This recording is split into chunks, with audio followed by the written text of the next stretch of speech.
आदिवासी अध्युषित कंधमाल जिले में एबे भी अनेक गाँव में नेटवर्क समस्या देखा देइछि एवं ए नेटवर्क समस्या पाई विभिन्न जगार विभिन्न जरूरी सेवा ठप हो पड़ी।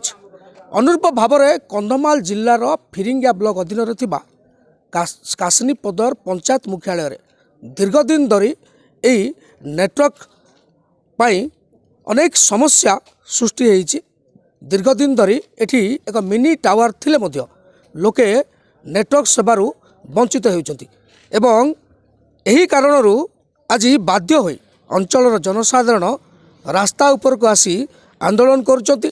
टायर जाली रास्ता अवरोध करुछन्ति। सीधा सड़क आमे पहुँचीचु आंदोलन जगह को एवं आंदोलन जगार आम सांगे किसी आंदोलनकारी बसिचन्ति। आपण माने देखि पड़ुथबे एही दृश्य सीधा सड़क तांको सांगे कथा हवा कौन रही नेटवर्क समस्या पाई एठी कौन समस्या उपजुची से विषय सीधा सड़क आपन ओडिशा भास्कर को स्वागत करूँ। आज जो आंदोलन ये आंदोलन कौन पाई एते बड़ आंदोलन परिणत होइछि कौन कहबे? आमर आज्ञा दीर्घ 5 वर्ष है बर्तमान स्थायी नेटवर्क नहीं।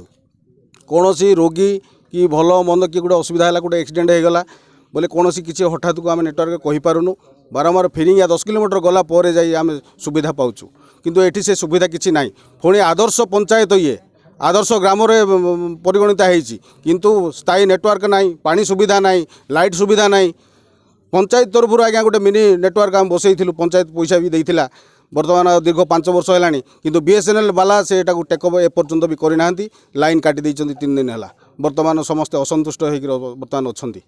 तेणुक आम चाहूँ जे कासिनीपदर ग्राम आदर्श पंचायत भितर जमी स्थायी नेटवर्क हम स्थायी लाइट सुविधा हम स्थायी आम पानी जोगाण हम से सुविधा आम प्रशासक चाहूँ तुरंत करने को दरकार। किंतु से आम चाहूँ जे आम कलेक्टर पाखे भी दाबी करुचु जे कलेक्टर महोदय आसिकी निजे आमको प्रतिश्रुति दिंतु नहले अनशन जारी रहिबो। निश्चित भाव में आम जहाँ कथा होते ये कासनीपदर पंचायत को राज्य सरकार विगत दिन में आदर्श पंचायत मान्यता देते किंतु आदर्श ये हूँ आदर्श पंचायत आदर्श चित्र आपण मैंने सीधा सड़क देखिपे जे एठी विभिन्न प्रकार मौलिक सुविधार लोक वंचित होती। शिक्षा कहतु स्वास्थ्य कहतु गमनागमन कहतु दीर्घ वर्ष धरी एठू आपण मैंने जानिथिबे जे पंचायत यही पंचायत ब्लॉक मुख्यालयर दूरता मात्र 10 किलोमीटर दीपतल अंधार भली एठी विभिन्न प्रकार समस्या लगी रही। आउ जड़े आम सांगे अच्छा ए अंचल जड़े वरिष्ठ नेतृत्व तांको सांगे कथा कौन कहबे आज्ञा कौन समस्या रही?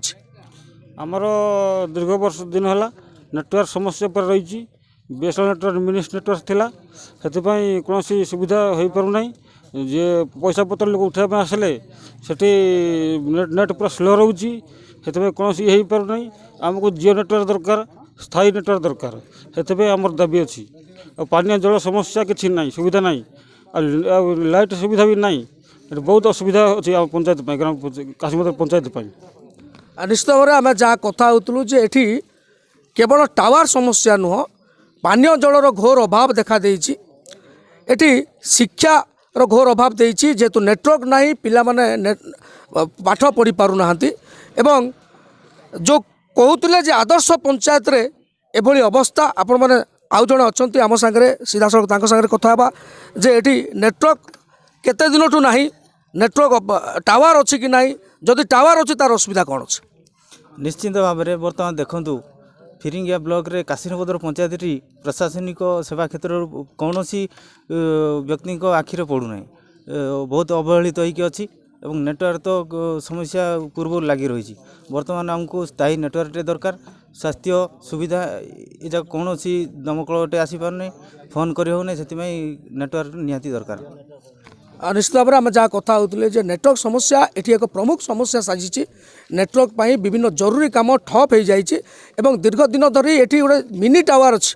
मिनी टावर जेहेतु करेन्ट नाही विद्युत नाही विद्युत रे ही टावर चलुची एवं से टावर आज की दीर्घ दिन है बंद हो पड़ी जहाँपाई अनेक समस्या देखा देइछे एवं आंदोलनकारी गोटे जीत जे कासिनीपदर पंचायत मुख्यालय एक स्थायी टावर स्थापित करा जाऊ स्थायी नेटवर्क तांको दिया जाऊ।